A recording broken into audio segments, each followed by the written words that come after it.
Alright, so got this mocked up decking boards here. I built these two jigs. Let me go get my saw.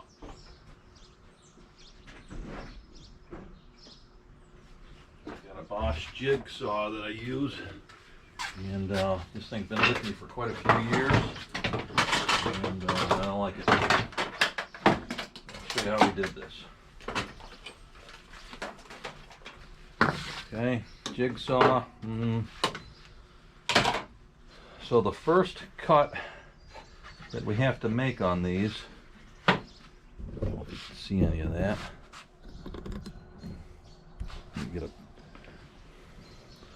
First cut I have to make on is either notch it out this way or that way. So what I did was made this jig. I call it jig B. I use this second part of the jig to determine how far away this edge should be from the cut. I slide it up against that.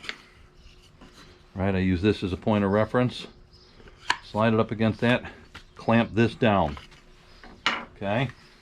Then I would take my jigsaw and I would come in here and I would make two cuts. And it would only go so deep, right? Because it's the stop here. Those two cuts are done. All right, now with that jig, I would use it on the other board also. Okay, same cut, same distance, right? Same cut, same distance. I would make my two cuts, and then I would just hog all this stuff out. Okay, but just make your two cuts, and then I would have been just cutting a bunch of lines straight, but we figured out a better way to do it. But that works, and then just clean all that out.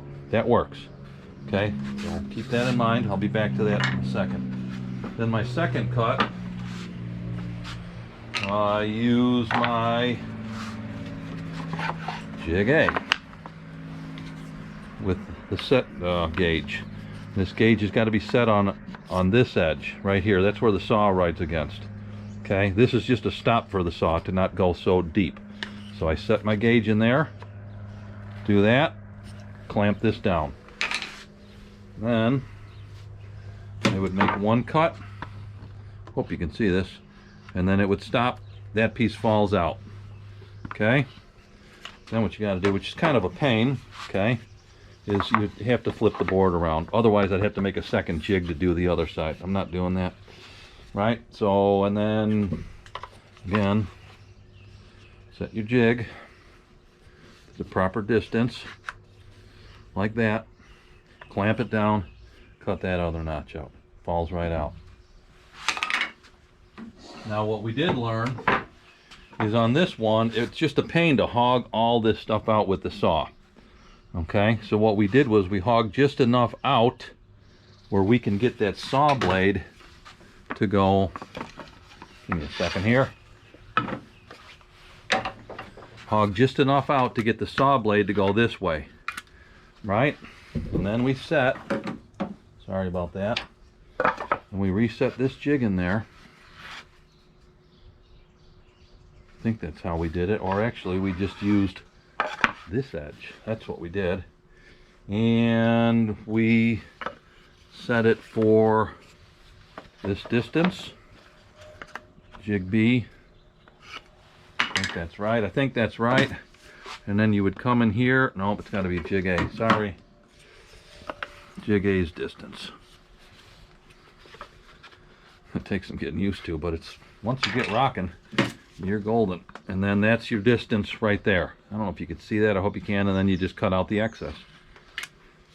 Right, so you got to use the jig B, the big part, with the jig A to set the distance on that third cut. But that's how we did these. They went relatively quick, and it fits. This one's a little tight. It's actually kind of nice, but it does fit. I mean, you can pound it together, and it looks really good. Right. Okay.